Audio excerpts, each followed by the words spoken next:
Hello friends, welcome to quite learners. This is Priyanka. आज intelligence में हम पढ़ेंगे पहले 3 फैक्टर थ्योरी जो कि दी है स्पीयरमैन ने। इससे पहले हमने 2 फैक्टर थ्योरी पढ़ी थी जिसमें हमने पढ़ा था कि स्पीयरमैन ने 2 फैक्टर्स दिए थे इंटेलिजेंस में, एक जनरल फैक्टर एंड एक स्पेसिफिक फैक्टर। देन फिर उन्होंने दी अपनी 3 फैक्टर थ्योरी। उसमें उन्होंने क्या कहा, देखो उसमें उन्होंने कहा कि एक ऐसा फैक्टर भी होता है जो जी से थोड़ा सा ज़्यादा है बट एस से थोड़ा सा कम है, जिसको हम बोलते हैं जी प्लस एस फैक्टर। तो इसमें टोटल हमारे हो गए 3 factors. First is g factor, second is g plus s factor and third is s factor. तो इसमें एग्जांपल लेते हैं हम ड्राइंग का। देखो कोई मान लो कोई बच्चा ड्राइंग कर रहा है, आपने उसको देखा, आपने उसकी ड्राइंग में कुछ ऐसी बात देखी कि आपने सोचा अगर मैं इसको इस चीज़ की ट्रेनिंग दिला दूँ ना तो ये आगे जाके बड़ा होके या अपने फ्यूचर में या उसी 1-2 साल में एक अच्छा आर्टिस्ट बन के निकलेगा। ओके, आपने देखा कि इसके अंदर ये स्किल है जिस पे वर्क किया गया, अगर इसको ट्रेनिंग या इसकी प्रैक्टिस कराई गई तो ये इसमें अपने अचीवमेंट ले सकेगा। तो ये क्या हो गया, उसका जी प्लस एस फैक्टर का एग्जाम्पल हो गया कि आपने जनरल में थोड़ी सी ट्रेनिंग दी, ठीक है, थोड़ा सा स्पेसिफिक से थोड़ा सा कम दिया, आपने ट्रेनिंग दी, और इन दोनों को मिला के G plus S is equal to हमारा हो गया स्पेसिफिक फैक्टर। वो क्या बन गया, आगे जाके आर्टिस्ट बन गया। फॉर एग्जाम्पल कल हमने लिया था नीरज चोपड़ा का। नीरज चोपड़ा ने पहले क्या किया होगा, जैवलिन को थोड़ा सा वहाँ ग्राउंड में जाके थ्रो करके देखा होगा। इंटरव्यू में जैसे उन्होंने बताया था कि मैं तो देखने गया था एक बार कि मैं कौन सा स्पोर्ट्स लूँ, कैसे कर सकूँ। तो उन्होंने जैवलिन में अपना इंटरेस्ट दिखाया, फिर उन्होंने उसकी क्या ली, जनरल फैक्टर उनका उन्हें समझ में आया कि हाँ मैं इसको कर पाऊंगा। फिर उन्होंने ट्रेनिंग ली, ट्रेनिंग से क्या किया, उन्होंने अपनी स्किल्स को इम्प्रूव किया, ठीक है, जैवलिन अच्छे से सीखा। देन आगे जाके क्या बन गए, वो जैवलिन के नेम से इतने फेमस हो गए कि उन्होंने जैवलिन थ्रो किया तभी तो वो ओलंपिक जीते, ठीक है। तो ओलंपिक में उनका नेम हो गया, जैवलिन उनकी पहचान बन गई। तो वो क्या है, जी फैक्टर, जनरल फैक्टर था उनका, कोई भी जैवलिन थ्रो कर पाएगा, बट उसी इंसान को वो ही स्पेशल स्किल्स दी जाए उसी से रिलेटेड जिसमें उसका थोड़ा सा इंटरेस्ट और है, बढ़ा दिया जाए उसकी स्किल्स दे के और ट्रेनिंग दे के उसका जनरल फैक्टर को, तो वो आता है जी प्लस एस फैक्टर में। और उससे जो इनका सम निकलता है, जी प्लस एस का जो सम निकलता है वो हो जाता है उसकी स्पेसिफिक एबिलिटी, उसकी जो एक पहचान बन के जो आती है वो इन्हीं का सम अप होता है। तो ये कहा था स्पीयरमैन ने 3 फैक्टर थ्योरी में। अब आते हैं आगे multi factor theory. Yes, EL Thorndike ने जब जनरल फैक्टर को एक्सेप्ट नहीं किया था, इन्होंने कह दिया था ये जी फैक्टर जैसा कुछ नहीं होता, मैं नहीं मानता, मैं लेके आऊँगा अपनी खुद की थ्योरी। तब वो लेके आए ना 2 फैक्टर ना 3 फैक्टर, सब हटाओ, वो लेके आए अपनी मल्टी फैक्टर थ्योरी कि बहुत सारे फैक्टर्स है। चलो अब इसके बारे में पढ़ते हैं। इन्होंने क्या कहा, he didn't accept any general factor. Yes, he said that a person can have many specific factors और स्पेशल एबिलिटीज। इन्होंने कहा कि एक इंसान के अंदर बहुत सारे स्पेसिफिक फैक्टर्स होते हैं और उसकी बहुत सारी स्पेशल एबिलिटीज़ भी होती हैं। दीज फैक्टर्स आर इंडिपेंडेंट, और ये इंडिपेंडेंट होते हैं, ये अपने आप खुद ही आपको टाइम टू टाइम दिखाई देते हैं, ठीक है। 3 types of intelligence given by EL Thorndike. अब इन्होंने 3 टाइप की इंटेलिजेंस दी। इन्होंने कहा कि एक इंटेलिजेंस होती है कंक्रीट इंटेलिजेंस, फिर इन्होंने कहा फिर होती है एब्स्ट्रैक्ट इंटेलिजेंस, फिर होती है एक थर्ड सोशल इंटेलिजेंस। भाई ईएल थॉर्नडाइक तो दे गए अपनी तीनों इंटेलिजेंस, अब चलो इनके बारे में पढ़ते हैं।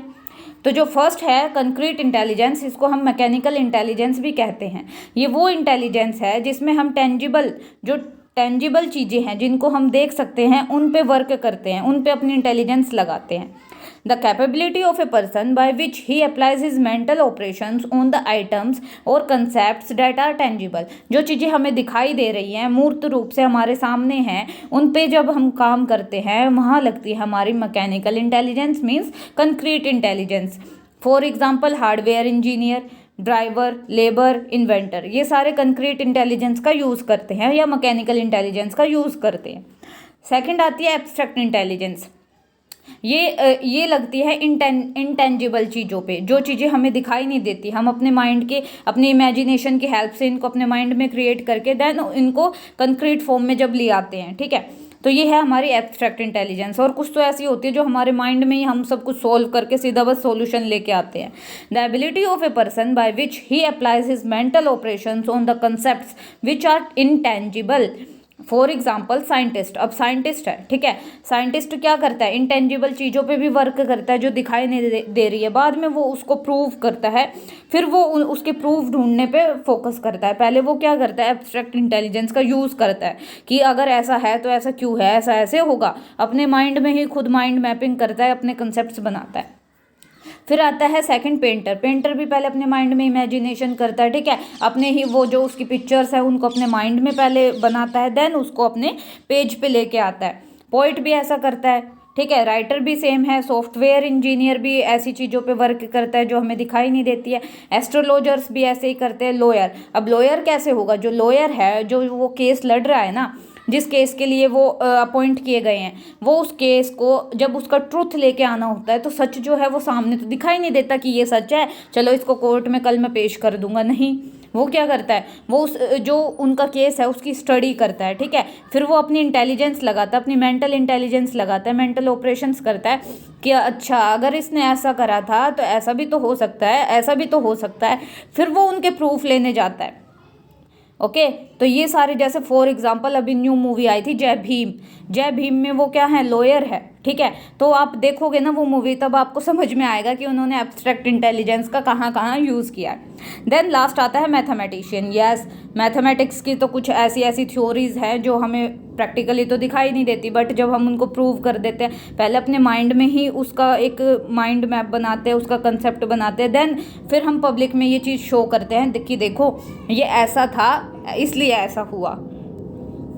आगे बढ़ते हैं, फिर आती है थर्ड हमारी सोशल इंटेलिजेंस। ये वो इंटेलिजेंस है जिसमें वो एक पर्सन या फिर अदर पर्सन्स किसी दूसरे की डिज़ायर्स और उसकी प्रॉब्लम्स को बहुत अच्छे से समझ पाते हैं। कुछ लोग आपने देखे होंगे, आप उनको बताओगे नहीं, फॉर एग्जाम्पल आपके पेरेंट्स, कई बार पेरेंट्स आपकी इतनी डिज़ायर समझ जाते हैं कि वो तभी आपको कुछ ना कुछ वो जो आप चीज़ सोच रहे होते हो वो अवेलेबल करा देते हैं, ठीक है। कई बार आपके दोस्त, आप ऐसे ही थोड़ा सा बस थोड़ा सा सैड क्या हुए या फिर आपके फेस से ही वो पहचान जाते हैं कि हाँ इसको कुछ प्रॉब्लम है, ठीक है, तो वो क्या है उनके अंदर उनकी वो वर्क कर रही है सोशल इंटेलिजेंस, किसी में ज़्यादा है किसी में कम है, बट ये क्या है उनकी सोशल इंटेलिजेंस है। ये आप अपने नॉर्मली अपने सराउंडिंग से इसके एग्जाम्पल खूब ले सकते हो और आप खुद भी इसके एग्जाम्पल हो सकते हो। These types of people can easily adjust with others। ये इनकी बहुत पॉजिटिव पॉइंट है कि जो ये लोग हैं ये इजीली एडजस्ट कर पाते हैं। क्यों? क्योंकि ये दूसरों की प्रॉब्लम समझ पाते हैं, उनकी डिज़ायर समझ पाते हैं, तो आराम से एडजस्ट कर लेते हैं। काफ़ी कूल लोग होते हैं। फॉर एग्जाम्पल लीडर्स जो है, मान लो किसी कंपनी का लीडर हो गया, किसी ग्रुप का लीडर हो गया, किसी स्कूल ऑर्गेनाइजेशन का कोई लीडर हो गया, हमारे पॉलिटिकल लीडर्स हो गए, उनके अंदर ये इंटेलिजेंस होती है। ये नहीं कहूँगी मैं सब में होती है, कुछ लीडर्स आजकल आपको पता ही है, ठीक है, बट जो एक अच्छा लीडर होगा उसके अंदर सोशल इंटेलिजेंस आपको देखने को मिलेगी।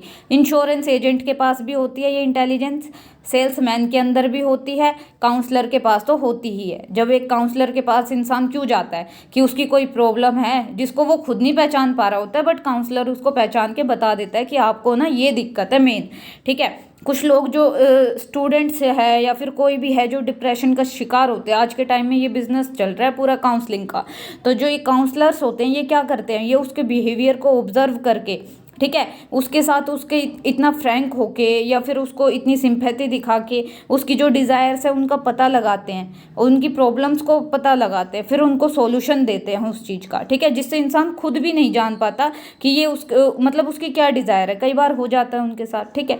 तो यहाँ पे वर्क करते हैं काउंसलर, वो अपनी सोशल इंटेलिजेंस का यहाँ पे यूज़ कर रहे होते हैं। ओके, अब एक बात आती है कि जो टीचर होते हैं, टीचर के अंदर इन तीनों में से कौन सी इंटेलिजेंस होती है? सोशल इंटेलिजेंस होती है टीचर के पास, एब्स्ट्रैक्ट होती है, या फिर उसके अंदर कॉन्क्रीट या मैकेनिकल इंटेलिजेंस होती है? तो एक टीचर के अंदर ये तीनों इंटेलिजेंस होती है। कैसे? कॉन्क्रीट, कुछ वो उन चीज़ों पे भी वर्क करती है जो उनके सामने होते हैं, ठीक है, जो बच्चों की प्रॉब्लम्स होती है उन पे भी वर्क करती है, और जो एब्स्ट्रैक्ट का भी वो यूज़ करती है कि बच्चों को कैसे टीचिंग मेथड्स में यूज़ करूँ, कैसे मैं उनके साथ वर्क करूँ, कैसे मैं उनके साथ बिहेवियर करूँ, ये सारी चीज़ें उनका सम अप होती है एक टीचर इस इंटेलिजेंस का। तो आप अच्छे से समझ सकते हो, अगर आप टीचर हो तो आपके अंदर तीनों इंटेलिजेंस होनी चाहिए, एक अच्छा टीचर वही होगा। ठीक है। और ये तीनों इंटेलिजेंस मैंने आपको समझा दी। E.L. थॉर्नडाइक लाए थे अपनी मल्टी फैक्टर थ्योरी, और उसके बाद आगे हम और अदर थ्योरीज पढ़ेंगे इंटेलिजेंस की। तो आई होप आप पीछे का रिवीजन अच्छे से कर रहे होंगे, जिससे कि आगे आने वाले कंसेप्ट आपके क्लियर होते जाएंगे। Thank you friends, like share comment and subscribe my channel.